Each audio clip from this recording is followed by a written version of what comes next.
Mr. Speaker. David Seymour.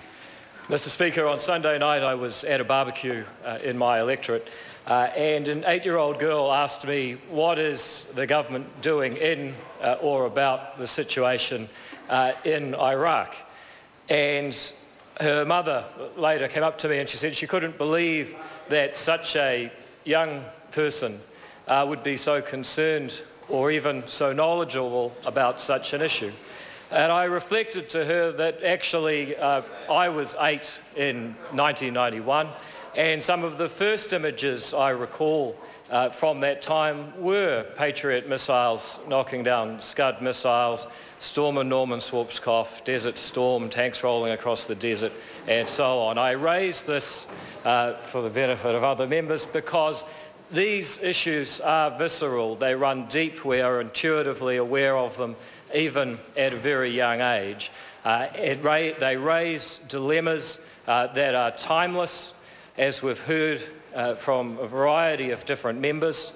And I want to run through a kind of paraphrase of exactly what I told her. And the most important question is, how do we respond to bullies? And there are two broad answers, both of which have been given in different ways by previous speakers. One is that you give some humanitarian aid, try and do some reconstruction, and hope that the bullies will be nice to you. The other is that you actually take aggressive action against the bullies. And as I said to her at the time, unfortunately, this is a case where we are facing a genuine evil that is fluid and dynamic. It is futile to hope that they will be nice to us because it is our very liberal values that offend them. What we must do is stand up to them. But it leads to another dilemma, which is what can an external force intervening into what is an impossibly complex situation in the Middle East, as it has been, as we've been told, for several millennia, what can we achieve by way of bringing about peace? And I have to say that I have considerable scepticism about what intervention in such a theatre can achieve. I only wish that some of my colleagues around the House could apply the same scepticism when it comes to intervening in a domestic economy, but I digress. Nevertheless, we have another dilemma and another consideration to consider, and that is, how does a small nation militarily, demographically, economically insignificant in the context of global affairs, ensure the best possible safety and freedom for its own citizens? And again, we have a dilemma. We can either hope for a rules-based world and the rule of law to be extended from the few fragile Western democracies, I think it was 9 from the member across the House, that have been able to sustain this for a period of time. And perhaps one day that will come. But the alternative is that we can think back to what the Athenians told the Milesians in the Peloponnesian War several millennia ago.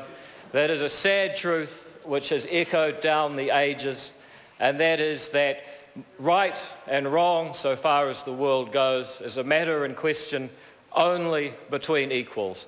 And it's with no great pleasure that I remind the House that the course of most global affairs is that the strong have done what they've been able and the weak have suffered as they've had to.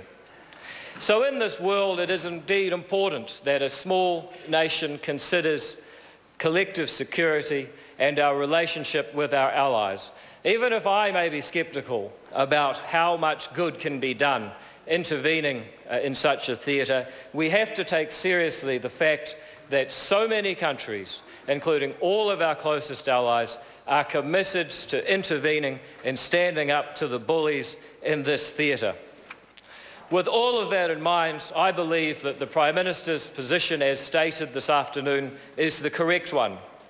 Our armed forces are first class. Their role as trainers will have the minimum perverse impact on the situation into which they go. If there is an armed force, that has the sense of diplomatic intervention to actually make a peaceful difference in such a theatre, then I firmly believe it is ours. And those troops go with the blessing of this Parliament for their safety and against all of the challenges that they will face. Thank you, Mr. Speaker. The Honourable Jerry Brownlee.